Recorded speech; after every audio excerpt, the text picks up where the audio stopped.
Chapitre 1. Manger avec modération.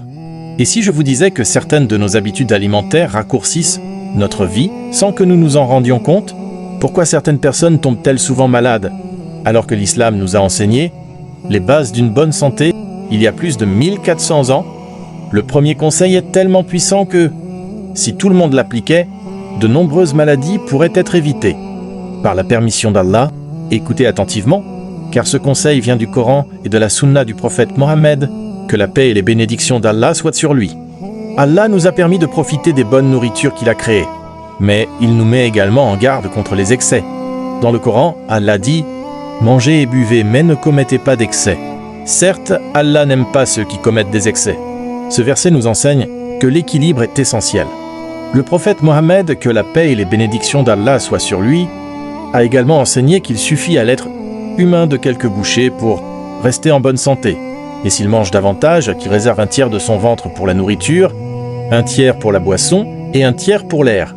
Aujourd'hui, beaucoup de personnes mangent jusqu'à être complètement rassasiées, puis ressentent de la fatigue, une digestion difficile ou, avec le temps, développent des problèmes de santé. L'islam nous enseigne au contraire la modération, la gratitude envers Allah et le respect de notre corps, qui est un dépôt qu'il nous a confié. Chapitre 2. Choisir une nourriture halal et saine. Et si je vous disais que ce que vous mettez dans votre assiette peut avoir un impact sur votre corps, mais aussi sur votre cœur et vos invocations? Beaucoup pensent que seule la quantité est importante. Pourtant, en islam, la qualité de la nourriture est tout aussi essentielle. Pourquoi Allah nous demande-t-il de manger des aliments halal et purs? Découvrons ce deuxième secret d'une bonne santé selon l'islam. Allah nous a ordonné de consommer une nourriture licite et bonne. Dans le Coran, Allah dit « Ô vous qui avez cru, mangez des bonnes choses que nous vous avons attribuées et remerciez Allah si c'est lui que vous adorez. » Ce verset nous rappelle que la nourriture est un bienfait d'Allah. Le musulman ne cherche pas seulement à manger ce qui lui fait plaisir, mais aussi ce qui est permis et bénéfique. Une alimentation halal est liée à l'obéissance envers Allah. Le prophète Mohammed, que la paix et les bénédictions d'Allah soient sur lui, a également enseigné qu'Allah est bon et n'accepte que ce qui est bon.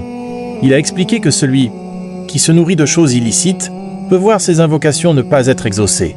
C'est pourquoi le croyant veille à ce que sa nourriture, sa boisson et ses revenus soient licites. L'islam encourage aussi à choisir des aliments sains et nutritifs, tout en évitant le gaspillage et les excès. Prendre soin de son alimentation est une manière de préserver le corps qu'Allah nous a confié. La deuxième clé d'une bonne santé selon l'islam est donc de choisir une nourriture halal, pure et bénéfique, afin de nourrir son corps, de purifier son cœur et de rechercher l'agrément d'Allah. Chapitre 3. L'eau, un bienfait indispensable. Et si je vous disais que l'un des plus grands remèdes qu'Allah nous a donné est gratuit et accessible à tous, nous le voyons chaque jour, mais beaucoup oublient son immense valeur. Sans lui, aucun être humain ne pourrait vivre. Allah en a fait la source de toute vie. Découvrons pourquoi l'eau est un immense bienfait pour notre santé. Allah dit dans le Coran « Et nous avons fait de l'eau toute chose vivante ». Ce verset nous rappelle que l'eau est indispensable à la vie. Elle permet au corps de fonctionner correctement, aide à la digestion, régule la température du corps et contribue au bon fonctionnement de nombreux organes. Le prophète Mohammed, que la paix et les bénédictions d'Allah soient sur lui, nous a également enseigné de bonnes habitudes lorsqu'il buvait. Il buvait calmement en plusieurs petites gorgées et évitait de boire d'un seul trait. Il rappelait aussi de ne pas gaspiller l'eau, même lorsqu'elle est abondante. Chaque verre d'eau est une bénédiction d'Allah pour laquelle nous devons le remercier. Prendre soin de son corps en s'hydratant correctement fait partie de la gratitude envers notre Seigneur. L'islam nous enseigne que les plus grands bienfaits sont parfois les plus simples, et l'eau en est un parfait exemple. La troisième clé d'une bonne santé selon l'islam est de reconnaître la valeur de l'eau, de bien s'hydrater et de remercier Allah pour ce bienfait immense. Chapitre 4. Le sommeil, un bienfait d'Allah. Et si je vous disais que beaucoup de personnes tombent malades simplement parce qu'elles négligent leur sommeil? Le manque de sommeil peut affaiblir le corps, diminuer la concentration et épuiser l'esprit. Pourtant, l'islam nous a enseigné les meilleures habitudes pour bien dormir, il y a plus de 1400 ans. Découvrons ce quatrième secret d'une bonne santé. Allah a fait de la nuit un moment de repos pour les êtres humains. Dans le Coran, il rappelle que le sommeil est l'un de ses grands bienfaits. Le prophète Mohammed, que la paix et les bénédictions d'Allah soient sur lui, avait l'habitude de se coucher tôt. Lorsqu'il n'avait pas d'obligation particulière, avant de dormir, il faisait ses ablutions, récitait des invocations et plaçait sa confiance en Allah. Il nous a également enseigné de dormir sur le côté droit. Ces habitudes aident le croyant à terminer sa journée dans le rappel d'Allah et à commencer la nuit avec sérénité. Le sommeil permet au corps de récupérer ses forces et de mieux affronter la journée suivante. Lorsque nous prenons soin de notre repos, nous sommes aussi plus aptes à accomplir nos prières, notre travail et nos autres responsabilités. Le musulman considère le sommeil comme une bénédiction d'Allah et non comme une perte de temps. La quatrième clé d'une bonne santé selon l'islam est de respecter son sommeil, de suivre les bonnes habitudes enseignées par le prophète Mohammed, que la paix et les bénédictions d'Allah soient sur lui, et de remercier Allah pour ce bienfait. Chapitre 5. Se lever tôt, une habitude bénie. Et si je vous disais que l'une des habitudes les plus simples peut transformer votre santé, votre productivité et même apporter plus de bénédictions dans votre journée? Beaucoup dorment tard et se réveillent fatigués, sans énergie. Pourtant, l'islam nous encourage à profiter des premières heures du matin. Découvrons pourquoi se lever tôt est un véritable secret pour une vie meilleure. Le matin est un moment rempli de bénédictions. Après une bonne nuit de sommeil, le corps retrouve son énergie et l'esprit est plus reposé. Le prophète Mohammed, que la paix et les bénédictions d'Allah soient sur lui, invoquait Allah pour qu'il accorde la bénédiction à sa communauté dans les premières heures de la journée. Le croyant commence sa journée par la prière de l'aube, puis par le rappel d'Allah. Cette belle habitude apporte la tranquillité au cœur et donne un bon départ à la journée. Se lever tôt permet également de mieux organiser son temps, d'accomplir ses responsabilités avec plus de concentration et d'éviter la précipitation. Prendre quelques instants pour remercier Allah dès le réveil nous rappelle que chaque nouveau jour est un cadeau de notre Seigneur. L'islam nous enseigne que le temps est une immense faveur qu'il faut utiliser dans ce qui est utile et bénéfique. La cinquième clé d'une bonne santé selon l'islam est donc de se lever tôt, de commencer sa journée par le rappel d'Allah et de profiter des bénédictions qu'il a placées dans les premières heures du matin. Chapitre 6. L'hygiène, une partie de la foi. Et si je vous disais que l'islam a enseigné les règles d'hygiène bien avant les découvertes de la médecine moderne? Beaucoup pensent que l'hygiène est seulement une question de propreté. Pourtant, en islam, elle est aussi un acte d'adoration. Pourquoi le prophète Mohammed, que la paix et les bénédictions d'Allah soient sur lui, accordait-il autant d'importance à la propreté? Découvrons ce sixième secret d'une bonne santé selon l'islam. L'islam encourage le croyant à prendre soin de son corps chaque jour. Le prophète Mohammed, que la paix et les bénédictions d'Allah soient sur lui, a dit « La pureté est la moitié de la foi ». Avant chaque prière, le musulman accomplit les ablutions. Plusieurs fois par jour, il lave ses mains, son visage, sa bouche, son nez, ses bras et ses pieds.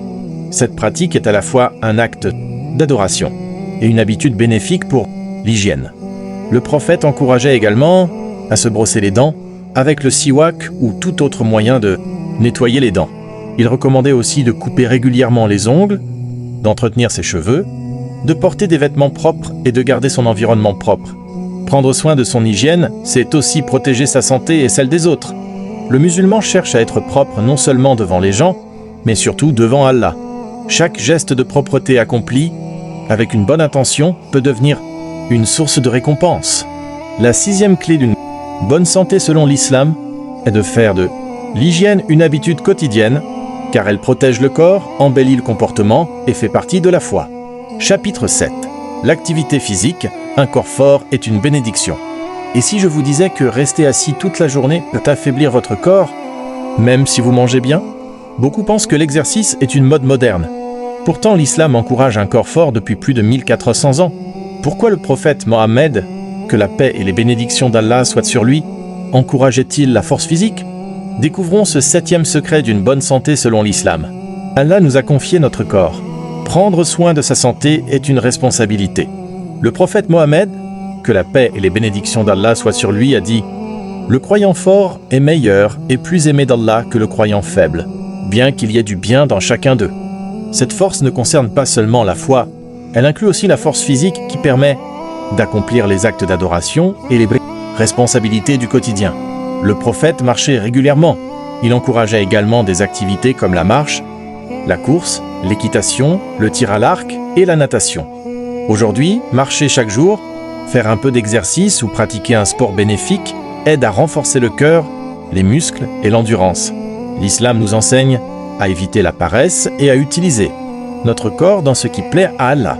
Un corps en bonne santé permet de mieux prier, de mieux travailler et de mieux servir sa famille et sa communauté. La 7e clé d'une bonne santé selon l'islam est donc de rester actif, de renforcer son corps et de remercier Allah pour cette force qu'il nous accorde. Chapitre 8. Le jeûne, un bienfait pour le corps et l'âme. Et si je vous disais que l'un des plus grands bienfaits pour votre santé est aussi l'un des plus grands actes d'adoration en islam? Beaucoup voient le jeûne comme une simple privation de nourriture. Pourtant, Allah en a fait une source de purification pour le corps, le cœur et l'âme. Pourquoi le jeûne occupe-t-il une place si importante dans l'islam? Découvrons ce 8e secret d'une bonne santé selon l'islam. Allah a prescrit le jeûne du mois de Ramadan aux croyants. Le jeûne nous apprend la patience, la maîtrise de soi et la gratitude envers Allah. En s'abstenant de manger et de boire pendant une partie de la journée, le croyant se rappelle que toutes les provisions viennent d'Allah. Le jeûne nous aide également à lutter contre les excès et les mauvaises habitudes. Il nous enseigne à contrôler nos désirs et à renforcer notre discipline. Le prophète Mohammed, que la paix et les bénédictions d'Allah soient sur lui, pratiquait le jeûne obligatoire du Ramadan, ainsi que des jeûnes surérogatoires à certaines périodes de l'année. Le véritable jeûne ne consiste pas seulement à s'abstenir de nourriture et de boissons. Il consiste aussi à préserver sa langue des mauvaises paroles, ses yeux des choses interdites et son cœur de la haine et de l'orgueil. Lorsque le croyant jeûne avec sincérité, il nourrit sa foi tout en recherchant l'agrément d'Allah. Le jeûne nous rappelle que la véritable richesse est celle du cœur et que notre santé est un immense bienfait qu'il faut préserver. La 8e clé d'une bonne santé selon l'islam est de pratiquer le jeûne avec sincérité car il purifie le cœur, renforce la maîtrise de soi et nous rapproche d'Allah. Chapitre 9. La paix du cœur, le meilleur remède. Et si je vous disais que certaines maladies commencent d'abord dans le cœur avant d'affecter le corps? Le stress, l'inquiétude et l'angoisse peuvent épuiser une personne. Pourtant, Allah nous a montré le chemin vers une véritable paix intérieure. Découvrons le 9e secret d'une bonne santé selon l'islam. Aujourd'hui, beaucoup de personnes vivent dans l'anxiété. Elles recherchent la tranquillité dans les biens matériels, la célébrité ou l'argent. Mais Allah nous enseigne que la véritable sérénité se trouve dans son rappel. Allah dit dans le Coran, « Certes, c'est par le rappel d'Allah que les cœurs se tranquillisent. » Lorsque le croyant accomplit ses prières, lit le Coran, invoque Allah et place sa confiance en lui, son cœur trouve une paix que rien ne peut remplacer. Cela ne signifie pas que les difficultés disparaissent, mais le croyant les affronte avec patience, espoir et confiance en la sagesse d'Allah. Le prophète Mohammed, que la paix et les bénédictions d'Allah soient sur lui, nous a enseigné à invoquer Allah dans les moments de joie comme dans les épreuves. Le rappel d'Allah apporte de la force, de l'espoir et apaise les inquiétudes. Un cœur apaisé aide également à mieux dormir, à mieux réfléchir et à vivre avec plus de sérénité. Prendre soin de son cœur est aussi important que prendre soin de son corps. La 9e clé d'une bonne santé selon l'islam est de multiplier le rappel d'Allah, de lui faire confiance en toutes circonstances et de rechercher la paix du cœur auprès de lui seul. Chapitre 10. Les invocations et la confiance en Allah. Et si je vous disais que le plus grand soutien dans les moments difficiles n'est ni l'argent, ni la force, mais votre relation avec Allah? Beaucoup cherchent des solutions partout, mais oublient de lever les mains vers celui qui peut tout changer. Pourquoi les invocations sont-elles une source de force, d'espoir et de sérénité? Découvrons ce 10e secret d'une bonne santé selon l'islam. L'invocation est l'une des plus grandes formes d'adoration. Elle rappelle aux croyants qu'Allah entend chacune de ses paroles et connaît chacune de ses difficultés. Quelle que soit l'épreuve, le musulman se tourne d'abord vers son Seigneur. Allah dit dans le Coran, « Invoquez-moi, je vous répondrai ». Le croyant demande à Allah la santé, la protection, la guérison et une vie remplie de bénédictions. Mais il place aussi sa confiance en Allah tout en faisant les efforts nécessaires. Le prophète Mohammed, que la paix et les bénédictions d'Allah soient sur lui, nous a enseigné à invoquer Allah chaque jour, dans les moments de joie comme dans les moments de difficulté. Lorsque nous sommes malades, nous demandons la guérison à Allah tout en utilisant les moyens licites, comme les traitements appropriés. Faire confiance à Allah ne signifie pas rester sans agir. Cela signifie faire ce qui est dans notre pouvoir, puis remettre le résultat entre les mains d'Allah. Cette confiance apporte au cœur une grande paix et donne aux croyants la force d'affronter les épreuves avec patience. La 10e clé d'une bonne santé selon l'islam est de multiplier les invocations de faire les efforts permis et de placer pleinement sa confiance en Allah, car c'est lui qui accorde la guérison, la protection et toutes les bénédictions. Chapitre 11. Évitez tout ce qui détruit le corps. Et si je vous disais que certaines habitudes peuvent détruire votre santé lentement, sans que vous vous en rendiez compte? Quelques minutes de plaisir peuvent parfois entraîner des années de souffrance. Pourtant, Allah nous a mis en garde contre tout ce qui nuit à notre corps et à notre esprit. Pourquoi l'islam interdit-il les substances nocives? Découvrons ce 11e secret d'une bonne santé selon l'islam. Le corps est un dépôt qu'Allah nous a confié. Nous ne sommes pas autorisés à lui faire du mal volontairement. C'est pourquoi l'islam interdit tout ce qui altère la raison, détruit la santé ou conduit à des comportements dangereux. L'alcool, les drogues et les autres substances enivrantes peuvent causer de graves dommages au corps, à l'esprit, à la famille et à la société. Allah nous ordonne de nous éloigner de ce qui nous nuit. Le croyant cherche à préserver sa santé et son intelligence, car ce sont de grands bienfaits accordés par Allah. L'islam nous encourage également à éviter les mauvaises habitudes qui affaiblissent le corps, comme les excès ou tout comportement qui met notre santé en danger. Prendre soin de son corps est une forme de gratitude envers Allah. Chaque bon choix que nous faisons pour préserver notre santé est une manière de protéger ce dépôt qu'il nous a confié. Le véritable croyant ne recherche pas seulement ce qui lui fait plaisir sur le moment, mais ce qui lui est bénéfique ici-bas et dans l'au-delà. La 11e clé d'une bonne santé selon l'islam est donc de s'éloigner de tout ce qui nuit au corps, à l'esprit et au cœur, afin de préserver les bienfaits qu'Allah nous a accordés. Chapitre 12. Se soigner tout en plaçant sa confiance en Allah. Et si je vous disais que consulter un médecin ne diminue pas votre confiance en Allah, mais peut au contraire faire partie de votre confiance en lui, certaines personnes pensent qu'il suffit d'invoquer Allah sans chercher de traitement. D'autres oublient Allah et ne comptent que sur la médecine. L'islam nous enseigne un équilibre parfait. Découvrons ce 12e secret d'une bonne santé selon l'islam. Allah est le guérisseur. C'est lui qui accorde la guérison à qui il veut et au moment qu'il veut. Mais Allah nous demande également d'utiliser les moyens licites qu'il a mis à notre disposition. Le prophète Mohammed, que la paix et les bénédictions d'Allah soient sur lui, encourageait les croyants à rechercher un traitement lorsqu'ils étaient malades. Il enseignait qu'Allah n'a pas fait descendre une maladie sans avoir également créé son remède, à l'exception de la vieillesse. Le croyant consulte donc un médecin lorsqu'il en a besoin. Il suit un traitement licite, tout en sachant que ce n'est pas le médicament qui guérit par lui-même. La guérison vient uniquement d'Allah. C'est pourquoi le musulman associe toujours les soins, les invocations et la confiance en son Seigneur. Même lorsque la maladie dure longtemps, il ne perd pas espoir. Il sait qu'Allah est le plus sage et que chaque épreuve peut être une cause de purification et d'élévation. Le croyant fait les efforts nécessaires, puis remet le résultat entre les mains d'Allah.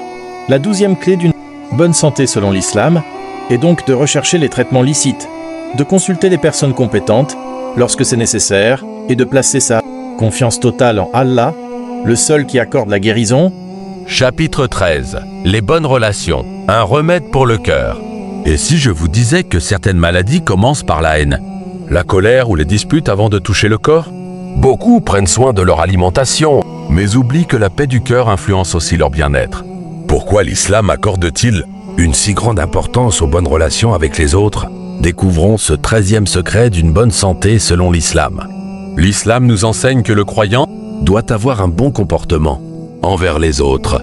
Le prophète Mohammed, que la paix et les bénédictions d'Allah soient sur lui, était un exemple de bonté, de patience et de miséricorde. Il souriait, pardonnait et encourageait les musulmans à maintenir les liens familiaux. La colère, la rancune et les disputes permanentes peuvent troubler le cœur et rendre la vie plus difficile. À l'inverse, le pardon, la bienveillance et la patience apportent la sérénité. Allah aime ceux qui pardonnent et qui recherchent la réconciliation. Le croyant veille à respecter ses parents, à être bon envers son épouse ou son époux, ses enfants, ses voisins et tous ceux qui l'entourent. Il évite les insultes, les médisances et les injustices. Chaque bonne parole est une aumône et chaque sourire sincère peut être une source de récompense auprès d'Allah. Lorsque le cœur est apaisé et que les relations sont fondées sur le respect et la miséricorde, la vie devient plus paisible. Prendre soin de ses relations fait donc partie des moyens de préserver son bien-être, tout en recherchant l'agrément d'Allah. La 13e clé d'une bonne santé selon l'islam est de cultiver de bonnes relations, de pardonner, de faire preuve de patience et de répandre le bien autour de soi. Dans le prochain chapitre, nous découvrirons pourquoi remercier Allah pour le bienfait de la santé est une cause de bénédiction et comment la gratitude transforme la vie du croyant. Chapitre 14. Remercier Allah pour le bienfait de la santé. Et si je vous disais que beaucoup de personnes ne réalisent la valeur de leur santé qu'après l'avoir perdue? Chaque jour, nous respirons, nous marchons et nous voyons. Mais combien de fois remercions-nous réellement Allah pour ses immenses bienfaits? Découvrons pourquoi la gratitude est l'un des plus grands secrets d'une vie heureuse et en bonne santé selon l'islam. La santé est l'un des plus grands bienfaits qu'Allah accorde à ses serviteurs. Pourtant, beaucoup ne prennent conscience de sa valeur que lorsqu'ils tombent malades. Le prophète Mohammed, que la paix et les bénédictions d'Allah soient sur lui, a enseigné que deux bienfaits sont souvent négligés par beaucoup de gens, la santé et le temps libre. Le croyant remercie Allah pour chaque respiration, chaque pas et chaque journée qu'il lui accorde. La gratitude ne se limite pas aux paroles. Elle se manifeste aussi en utilisant sa santé dans ce qui plaît à Allah, accomplir les prières, aider les autres, apprendre, travailler honnêtement et faire le bien. Allah promet dans le Coran que si nous sommes reconnaissants, il augmentera ses bienfaits. Chaque jour est donc une nouvelle occasion de remercier notre Seigneur. Même dans les moments difficiles, le croyant garde l'espoir et sait qu'Allah est le plus sage. Il comprend que chaque bienfait est un dépôt confié par Allah et qu'il doit en prendre soin. Celui qui remercie Allah trouve davantage de paix dans son cœur et apprécie les bienfaits qu'il possède déjà. La 14e clé d'une bonne santé, selon l'islam, est de remercier Allah chaque jour pour le bienfait de la santé et d'utiliser cette bénédiction dans l'obéissance à notre Seigneur. Chapitre 15. Votre corps est un dépôt confié par Allah. Et si je vous disais que votre santé n'est pas seulement un bienfait, mais une responsabilité devant Allah? Un jour, chacun de nous rendra des comptes sur la manière dont il a utilisé son corps, son temps et sa santé. Alors, comment vivre pour préserver ce précieux dépôt qu'Allah nous a confié? Découvrons la conclusion de cette vidéo. Tout au long de cette vidéo, nous avons découvert que l'islam est une religion qui nous guide dans tous les aspects de la vie. Allah nous a appris à manger avec modération, à choisir une nourriture licite, à préserver notre hygiène, à prendre soin de notre sommeil, à pratiquer une activité physique, à éviter ce qui nuit à notre corps et à rechercher les traitements licites lorsque nous sommes malades. Toutes ces recommandations ont un objectif: protéger notre corps, notre cœur et notre foi. Le croyant comprend que son corps ne lui appartient pas entièrement. C'est un dépôt qu'Allah lui a confié. Il doit donc en prendre soin et l'utiliser dans ce qui plaît à son Seigneur. La véritable réussite ne consiste pas seulement à vivre longtemps. Elle consiste à vivre en obéissant à Allah, en faisant le bien et en préparant la vie de l'au-delà. Chaque jour est une nouvelle occasion de remercier Allah pour le bienfait de la santé et de faire de bonnes œuvres avant qu'il ne soit trop tard. Si vous êtes arrivé jusqu'ici, c'est que cette vidéo vous a été utile. Alors prenez quelques secondes pour vous abonner à la chaîne, laissez un j'aime et partagez cette vidéo avec votre famille et vos proches afin que davantage de personnes profitent de ces conseils inspirés du Coran et de la Sunna. Dites-moi en commentaire quel conseil vous a le plus marqué et lequel allez-vous mettre en pratique dès aujourd'hui. Qu'Allah vous accorde une bonne santé, une foi sincère, une longue vie dans son obéissance et qu'il vous récompense pour votre soutien. Amin.